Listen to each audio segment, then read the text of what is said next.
I'm bullish on numismatics, and I know I'm kind of skipping around, but man, I am so bullish on numismatics just based on what I've seen in this other collectible space. In that when people get on it and get keyed in, they would evaporate numismatics in 6 months because of the lack of supply.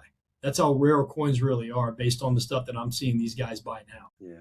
Well, you're right in that, we've been in the collectible space on the publishing side, as you know, and the intrinsic value of numismatics has an advantage that, if you will, ink on cardboard doesn't have in sports memorabilia, right? You've seen that market go up and down over the years, but watches too, they're hot, then they're not. But boy, oh boy, when you got gold and silver, there's something Well, different about it, right?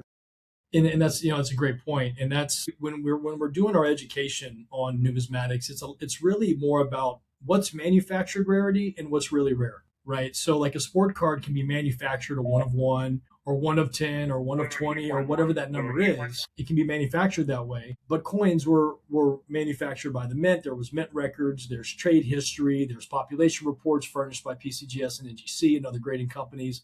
So you can really discern what's rare and what's not. Well, in sports cards and even in watches, the reason that Rolex got hot is because when they realized their market started to get hot, they started to withhold production of their models so they could raise the price on the entire fleet, right? So it's all manufactured and manipulated to what the world wants at that time. And here's gold and silver, and here's rare coins, numismatics. They're just floating around. It's like, hey, we're really rare, but no one's really paying attention to us, right? So how do we get into the fold? How do we get into the cycle? And I think time's going to just continue to be our friend. I think it'll slow and steady wins the race on these things. Yeah. No, you're right. There, these a lot of these other industries go through cycles, but yeah, and coins will too, but it just never goes away, right? I mean, it's just Yeah, never going to go away.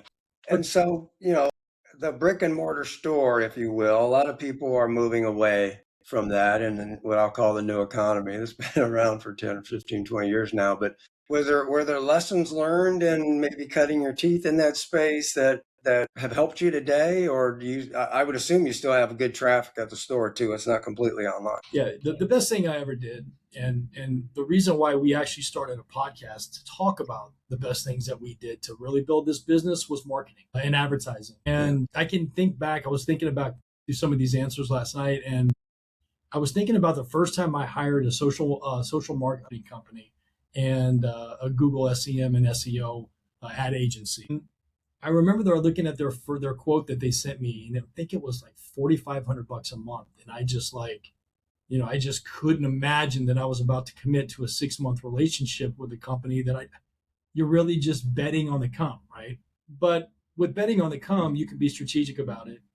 And I would say that every time for me it really starts with it's advertising, right? And then it's like you've got to find the right people, because once customers come in the door from your advertising, you have to have interactions that are long withstanding and that people can trust. So you've got to hire the right people. Yeah. And then again, there's a lot of sticker shock that comes with hiring the right person, right? A lot of times a good person, a good employee is not cheap. So you go through this series of sticker shock. And I honestly think that the ones who are able to digest the sticker shock the best are the ones that have the most success, because you just have to invest in your business.